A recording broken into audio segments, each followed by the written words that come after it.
Join me today as I take on the challenge of creating authentic 1920s Call of Cthulhu investigators for our next RPG session.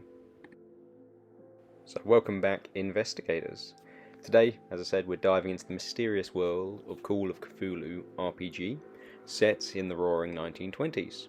So this era holds a special allure for gamers, with its blend of glamour, darkness, making it a perfect backdrop for Lovecraftian adventures, and a lot of his books were set in that period, and his stories. So now let's get started by delving into the style of creating these characters for the game. So I've started off using model colour khaki to do the base coat on the business suit. I'm using this colour more because I'm planning a sort of Egyptian style expedition game, so I kind of want them to have those sort of sandier colours that you often see people wearing when they're in the desert, or at least in movies you see them sort of wearing those sort of sandy colours. So yeah, that's what the idea is for these. A group of 1920s chaps who've gone over to try and find some historical documents, relics, you name it, they're after it. We've got these two figures. One is like the businessman, he's the rich man who's funding it, and this is his assistant here. I managed to find these two figures on Cult 3D, I think it's called.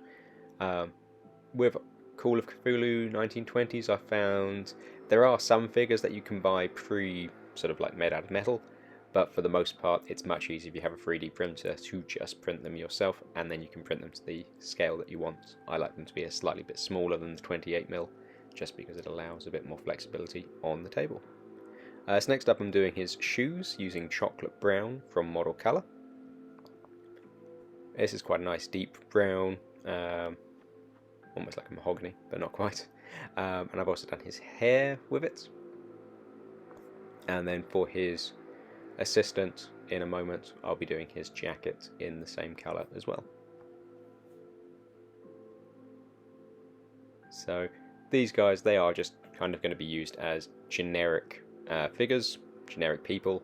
They're not necessarily going to be showpieces. I'm painting them up so that slowly but surely I build up a good stockpile of figures. That way they can be used either as player characters or as NPCs, just people in the background, sort of scenery, you name it. So I like to paint them to a reasonably good standard, but they're not my centerpieces like the big monsters are. So I think I've got quite a good method for painting them, which doesn't take too long.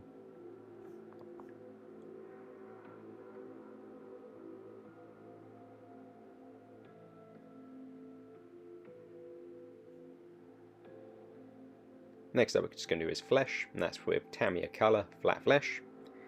For these ones, as I always say, add in a little bit of flow improver, just because Tamiya Flat Flesh does dry out a little bit on the brush and can go a bit lumpy, so just keep it moist. Either add extra water, flow improver, or you could add a bit of a different colour of paint, possibly, if that's the way you want to go.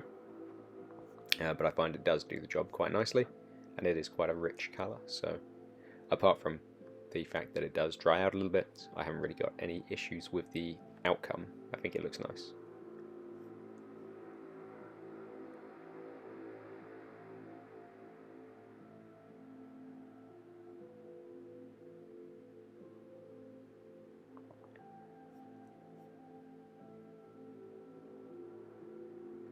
So next up we're using silver from Game Colour, and the top of his walking stick is a cobra's head. And so I'm painting that in silver just so it stands out, gives him sort of a bit of an aura of, I don't know, wealth and power. Maybe he could be a leader of a cult in the future, and that could be the symbol of the organisation, who knows. But yeah, just picking out a few different bits here and there which need a little bit of colour.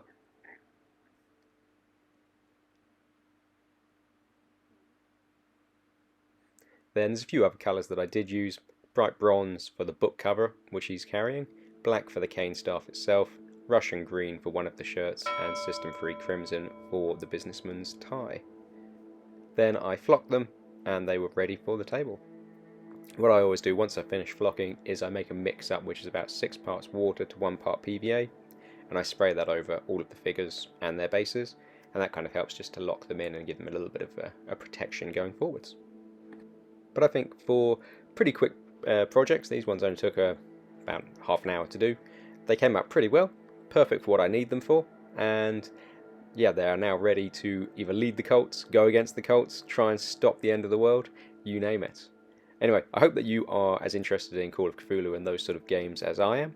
I will be, once I've finished the campaign itself, or started the campaign I should actually say, get some of the gameplay footage up, kind of like in battle reports, so that you can see how I play and the sort of things that we do. But anyway, I hope that you enjoyed today, and until next time, may you avoid being locked in an asylum, and may your victories be legendary.